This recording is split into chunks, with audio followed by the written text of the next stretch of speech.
Hello students, क्या हाल चाल? आप लोग सब ठीक? सो स्टूडेंट्स, मैं इस सीरीज को आगे लेके चल रहा हूं एंड आज मैं इस क्लास में आपके साथ डिस्कस करूंगा meaning of liability and types of liabilities. ठीक है बेटा, चलिए let us start with liability.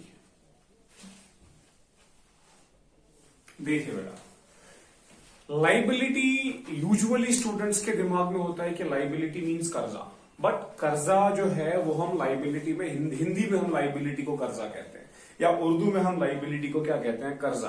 But the thing is that, the basic thing is that what liability actually means. Liability का असल में मतलब क्या है? मेरे साथ साथ बेटा, liability is an amount. Liability is basically an amount, ये एक अमाउंट होता है। ठीक है बेटा, liability is an amount owed by the business,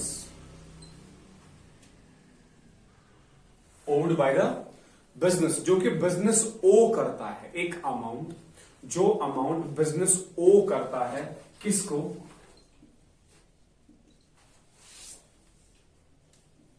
to the outsiders, to the outsiders. वो अमाउंट, जो अमाउंट एक बिजनेस ओ करता है आउटसाइडर्स को, आउटसाइड पार्टीज को, उस अमाउंट को हम सिंपली बेटा क्या बोलते हैं? Liability. Let us take an example. मेरे को अपने बिजनेस के लिए एक बिल्डिंग खरीदनी है, प्लांट खरीदना है, मशीन खरीदनी है, स्टॉक खरीदना है। जिस चीज के लिए मेरे को पैसा चाहिए, मेरी जेब में पैसा नहीं है, मैंने पैसा बैंक से लिया, मैंने पैसा बैंक से लिया। ठीक है बेटा, तो जो ये पैसा मैंने बैंक से लिया है ये बेसिकली एक अमाउंट है, बिजनेस पर्पस के लिए मैंने बैंक से लिया है। तो ये पैसा बिजनेस के लिए लिया है, तो लाइबिलिटी इज एन अमाउंट। ये बेसिकली बेटा क्या है? एक अमाउंट है जो कि बिजनेस ओ करता है आउटसाइडर्स को।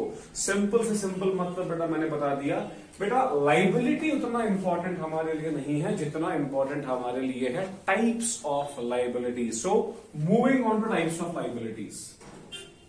Types of liabilities. मैं बेटा लाइबिलिटीज का पूरा क्रक्स आपको समझा रहा हूं।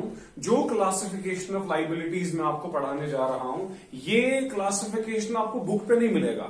ये पूरी अकाउंटेंसी को सामने रख के मैंने क्या किया है? लाइबिलिटीज का निचोड़ निकाला है। अब ध्यान से मेरी बात को सुनेंगे। Number 1, on the basis of time. Liability को हम डिस्कस कर रहे हैं on the basis of time. Time के बेसिस पे लाइबिलिटी को कैसे क्लासिफाई किया जाए? On the basis of time, liability is broadly divided into 2 parts.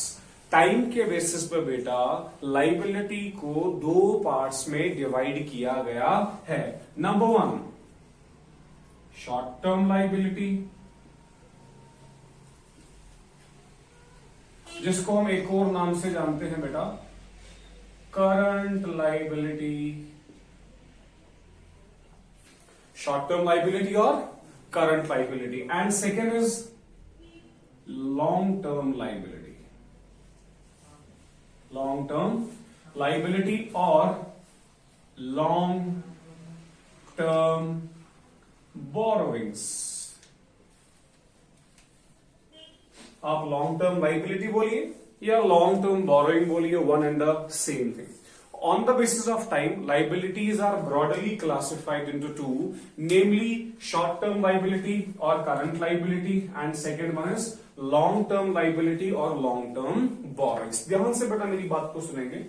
पूरे अकाउंटेंसी में जहां पे भी टर्म इस्तेमाल हो रहा होगा, टर्म का मतलब हम लोग आज के बाद दिमाग में रखेंगे टाइम। टर्म का मतलब आज के बाद दिमाग में हम क्या रखेंगे बेटे? Time. So what is short term liability and what is long term liability? Then short term liability और करंट लाइबिलिटी, हम उस लाइबिलिटी को कहते हैं जो लाइबिलिटी हमने 1 साल के अंदर अंदर रीपे कर देनी होती है। that liability which is required to be paid back within 1 year, उस लाइबिलिटी को हम क्या कहते हैं, शॉर्ट टर्म लाइबिलिटी और करंट लाइबिलिटी। इसका उल्टा क्या आ जाएगा, long term liability. Long term liability हम उस लाइबिलिटी को कहते हैं जो लाइबिलिटी हम 1 साल के बाद भी रीपे कर सकते हैं। That type of liability is known as long term liability. कई बुक्स में बेटा आपको एक तीसरा टाइप ऑफ लाइबिलिटी मिलेगा, mid term liability. But as per the Institute of Chartered Accountants of India, which is a supreme body in India, prime body in India, Institute of Chartered Accountants of India के point of view से जो उनका circular है, as per that institute ने liabilities को 2 ही parts में classify किया है, that is current liability and long term liability. And we are supposed to follow the institute of chartered accountants of India as far as our subject accountancy is concern. तो हम उस हिसाब से चलेंगे। सो उनके हिसाब से on the basis of time liabilities को 2 पार्ट्स में डिवाइड किया गया है, short term liability and long term. Short term किसे कहते हैं, जो 1 साल के अंदर अंदर रीपे करनी है। लॉन्ग टर्म किसे कहते हैं, जिसको 1 साल के बाद भी रीपे कर सकते हैं। Second classification, on the basis of security, on the basis of security, security के बेसिस पे लाइबिलिटीज को फर्दर 2 पार्ट्स में क्लासिफाई किया गया है, secured liability and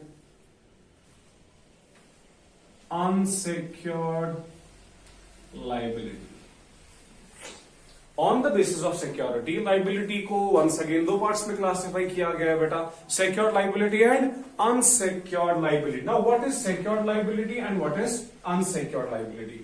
वो liability, वो कर्जा जिस कर्जे के अगेंस्ट हमने कोई प्रॉपर्टी गिरवी दी है, वो लाइबिलिटी जिस लाइबिलिटी के अगेंस्ट हमने कोई प्रॉपर्टी दी है, that liability is termed as secured liability.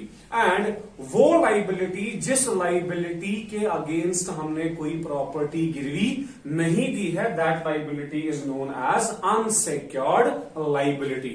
So on the basis of security, liability is broadly categorised into 2 parts, secured liability and unsecured liability. What is secured liability? वो liability जिसके against आपने property गिरवी दी है। What is unsecured liability? जिस liability के against आपने कोई भी प्रॉपर्टी गिरवी नहीं दी है। इस कॉन्सेप्ट को बेटा मैं थोड़ा बहुत आगे एक्सप्लेन करना चाहूंगा सेक्योर्ड लाइबिलिटी के पॉइंट ऑफ व्यू से। बहुत ही ज्यादा इंपॉर्टेंट कॉन्सेप्ट है। Modes of creation of